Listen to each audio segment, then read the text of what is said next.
Hello friends, welcome to my channel. Viewers, जैसा कि आप सबको पता है कि कुछ महीनों पहले मणिपुर में भारी दंगे हुए थे। बहुत सारे लोग घायल हुए, बहुत सारे लोग मारे गए, दुकानों को, घरों को जला दिया गया, गाड़ियों को जला दिया गया। अब कहा जाता है, कुछ तो कहते हैं कि वहाँ पे एक ड्रग माफिया पूरा काम कर रहा था, जो ड्रग्स की खेती कर रहा था। और सरकार ने जब वो फॉरेस्ट लैंड को उन्होंने कहते हैं इसकी ड्रग्स की खेती के लिए साफ़ करके कर रहे थे, काट के पेड़ों को, तो सरकार ने जब उन पे एक्शन लिया और जब वो खाली कराए वो खेत जिसमें ड्रग्स की खेती हो रही थी, तब उन्होंने ये दंगे करवाए हैं। कुछ लोग कहते हैं कि म्यांमार से अनचेक्ड इलीगल माइग्रेशन हो रहा था, तो वो लोग हैं इन दंगों में इन्वॉल्व। 12 तरह तरह की रिपोर्ट आ रही थी। 2 ट्राइब्स हैं वहाँ पे, कुकीज़ और मैतीज़। कुकीज़ क्रिश्चियंस और मैतीज़ ज़्यादातर हिंदू हैं। इन ट्राइब्स में ऐसा नहीं है कि पहली बार दंगे हुए हैं, पहले भी होते रहे हैं दंगे। कुकीज़ के और नागाज़ के भी दंगे होते रहे हैं। अच्छा, अब हुआ क्या था कि जिस समय ये दंगे चल रहे थे उस समय लोकल जो वहाँ के पत्रकार थे, जर्नलिस्ट थे, जो कि ग्राउंड पे मौजूद थे, वो अपनी खबरें जो थे वो छाप रहे थे। अब एडिटर्स गिल्ड ऑफ इंडिया करके एक जर्नलिस्ट की, पत्रकारों की एक बॉडी है दिल्ली में। इसमें वही पत्रकार हैं जो लेफ़्ट आइडियोलॉजी में बिलीव करते हैं, जिनके निशाने पर हमेशा मोदी और बीजेपी की सरकार रहती है, चाहे वो सेंटर की सरकार हो, चाहे वो स्टेट गवर्नमेंट की सरकार हो। और ये जो एडिटर्स गिल्ड ऑफ इंडिया है, इसने देखा कि लोकल पत्रकार जो हैं वो अपनी रिपोर्टिंग कर रहे हैं, लेकिन उसमें कुकीज़ को भी, वो जहाँ कुकीज़ की गलती होती थी वहाँ वो कुकीज़ को ब्लेम कर रहे थे, जहाँ मैतीज़ की थी वहाँ मैतीज़ को ब्लेम कर रहे थे। लेकिन इनको ये रिपोर्टिंग पसंद नहीं आ रही थी, तो इन्होंने अपने 3 जर्नलिस्ट वहाँ भेजे कि तुम वहाँ जाके सही तरह से सर्वे करके रिपोर्ट छापो। और जो एडिटर गिल्ड्स के भेजे हुए जर्नलिस्ट ने जो रिपोर्ट छापी वो लोकल पत्रकारों से बिल्कुल अलग थी। उन्होंने सारा दोष जो था मैतीज़ पे डाल दिया, जो हिंदू डोमिनेटेड मैतीज़ हैं, कि ये हैं असली जिम्मेदार दंगों के, ये क्रिश्चियन कुकीज़ को मार रहे हैं। और जो स्टेट गवर्नमेंट है, जो कि बीजेपी की सरकार है वहाँ पे, वो भी मैतीज़ को सपोर्ट कर रही है, मैतीज़ को हथियार सप्लाई कर रही है जिससे कि वो कुकीज़ पे हमला कर सकें।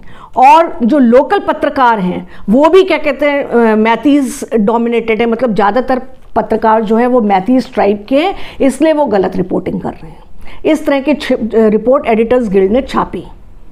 जब ये रिपोर्ट छपी तो वहाँ पे काफ़ी हंगामा हुआ। मणिपुर में लोकल पत्रकार जो थे उन्होंने इसका विरोध किया। उन्होंने कहा ये तो बिल्कुल गलत रिपोर्ट है, इसमें कुछ भी सच्चाई नहीं है। बोले कि ये तो पहले से एजेंडा सेट करके आए थे ये पत्रकार, ये तो कहीं ग्राउंड पे जाके इन्होंने कोई सर्वे ही नहीं किया, किसी से मिले नहीं, बात नहीं की, ऑफिस में बैठ के रिपोर्ट तैयार कर ली। बोले ये तो पहले से इनका एजेंडा सारा फिक्स था कि सारा जो दोष है वो बीजेपी सरकार पे डालना है कि स्टेट करवा रहा है ये सारा जो भी दंगे हो रहे हैं।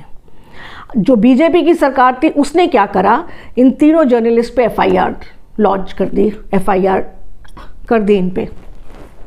जब ये एफआईआर हो जाती है तो ये जो एडिटर्स गिल्ड की बॉडी है ये सुप्रीम कोर्ट में चले जाते हैं, वहाँ पर ये अपनी याचिका डाल देते हैं। सुप्रीम कोर्ट में सुनवाई करते हैं 2 जजेस, जस्टिस चंद्रचूड़ सिंह जो कि हमारे चीफ जस्टिस हैं, और जस्टिस PS नरसिम्हा। अच्छा, जो गवर्नमेंट के वकील थे तुषार मेहता, और ये एडिटर्स गिल्ड के वकील थे कॉलिन गोंजाल्वेस, ये उसी लॉबी को बिलोंग करते हैं जिसके ये प्रशांत भूषण, कपिल सिब्बल और ये दुष्यंत दवे, इंदिरा जयसिंह, ये उसी लॉबी के ये भी एक वकील हैं। तो आप समझ सकते हैं इनके बारे में, मुझे बताने की कोई ज़रूरत नहीं है। इन्होंने क्या कहा सुप्रीम कोर्ट में चीफ जस्टिस के सामने कि जो दंगे हो रहे हैं उसके लिए ज़्यादातर दंगे जो भी जहाँ जहाँ हो रहे हैं वहाँ पे मैतीज़ कल्प्रिट्स हैं, मतलब मैतीज़ हैं जिम्मेदार, और जो सरकार है बीजेपी की वो ये दंगे करवा रही है। मतलब आउटराइट ब्लेम सरकार पे डाल दिया कि बीजेपी की सरकार, बीजेपी का चीफ मिनिस्टर वो ये दंगे करा रहे हैं, और मैतीज़ जो हैं कुकीज़ पे हमलावर हैं, उनके घर जलाए जा रहे हैं, उनकी दुकानें जल रही हैं, उनकी गाड़ियाँ जल रही हैं, उनको मारा जा रहा है। इस तरह की एक बिल्कुल मनगढ़ंत झूठी रिपोर्ट इन्होंने क्या कहते हैं जो छापी थी, वही इन्होंने सुप्रीम कोर्ट में, वही दलीलें इन्होंने सुप्रीम कोर्ट में रखी। अब सुप्रीम कोर्ट ने कहा कि देखिए, और हाँ दूसरी बात, दूसरी डिमांड थी इसकी एडिटर्स गिल्ड की, वो ये थी कि कोर्ट, सुप्रीम कोर्ट आर्मी को ऑर्डर करे। बोले पैरामिलिट्री फोर्सेस पे हमें बिल्कुल विश्वास नहीं है, स्टेट की पुलिस पर हमको विश्वास नहीं है कि वो ठीक से वहाँ काम कर रहे हैं, वो तो बीजेपी सरकार के नीचे हैं, तो बीजेपी सरकार की इच्छा के हिसाब से ही वो काम कर रहे हैं। वो कुकीज़ को प्रोटेक्ट ही नहीं कर रहे हैं, उनकी रक्षा नहीं कर रहे हैं, वो केवल मैतीज़ के लिए काम कर रहे हैं। तो सुप्रीम कोर्ट आर्मी को ऑर्डर करे कि आर्मी वहाँ जाएगी और कहाँ कहाँ आर्मी को भेजना है वो भी तय करे, और किस कुकीज़ के घरों को प्रोटेक्ट करे, कुकीज़ को प्रोटेक्ट करे, इस तरह का order chief justice of India दे दें। इस पर सुप्रीम कोर्ट के जो दोनों जजेस थे, चंद्रचूड़ सिंह और जस्टिस चंद्रचूड़ सिंह और जस्टिस PS नरसिम्हा, उन्होंने ये कहा कि पहले तो आप जिस तरह की बातें कर रहे हैं इससे वहाँ पे दंगे और भड़केंगे। आप कोर्ट का जो प्लेटफॉर्म है इसको आप इस तरह की बातें करने के लिए इस्तेमाल नहीं कर सकते। और दूसरी बात उन्होंने जो कहा, उन्होंने कहा कि 72 ईयर्स हो गए हमें आज़ादी मिले हुए, आज तक कभी भी इस कोर्ट ने आर्मी को ऑर्डर नहीं किया है कहीं भी जाने के लिए। बोले लॉ एंड ऑर्डर का जो सब्जेक्ट है वो स्टेट गवर्नमेंट का है, उसको स्टेट गवर्नमेंट देखती है, और जो आर्मी है वो सेंट्रल गवर्नमेंट के नीचे है। बोले ये कार्यक्षेत्र, ये हमारे कार्यक्षेत्र में नहीं आता है कि हम आर्मी को ऑर्डर करें कि कहाँ जाना है, क्यों जाना है, कब जाना है। बोले ये एग्जीक्यूटिव की ड्यूटी है, सरकार जहाँ ठीक समझेगी वहाँ आर्मी को भेजेगी, जब ठीक समझेगी तब भेजेगी। तो हम ये काम नहीं करेंगे, ये काम आज से पहले कभी भी इस कोर्ट ने नहीं किया है। बोले कि हम ये इतना कर सकते हैं कि हम एक जजेस की कमेटी बना देते हैं जो कि वहाँ ग्राउंड पे जाके सच्चाई क्या है पता करेगी। एक सच आप जो बोल रहे हैं वो है, और दूसरा सच जो है वहाँ की सरकार कह रही है और जो लोकल जर्नलिस्ट है वो कह रहे हैं। तो चीफ जस्टिस ऑफ इंडिया 3 जजेस की कमेटी बना देती है। उसमें एक जस्टिस गीता मित्तल, एक जस्टिस आशा मेनन और एक जस्टिस शालिनी जोशी।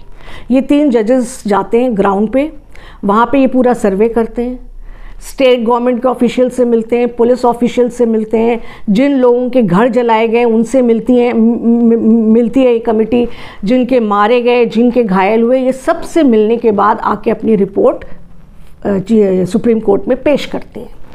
अब जो रिपोर्ट पेश की है उससे आपको पता चलेगा कि ये जो लॉबी है ये कितनी खतरनाक लॉबी है। जैसे गिद्ध मरे हुए जानवर पे टूट पड़ते हैं ना, उसको नोच नोच के खाते हैं ना, ये उसी तरह के गिद्ध हैं। ये डेड बॉडीज़ पे, लाशों पर ये राजनीति कर रहे हैं।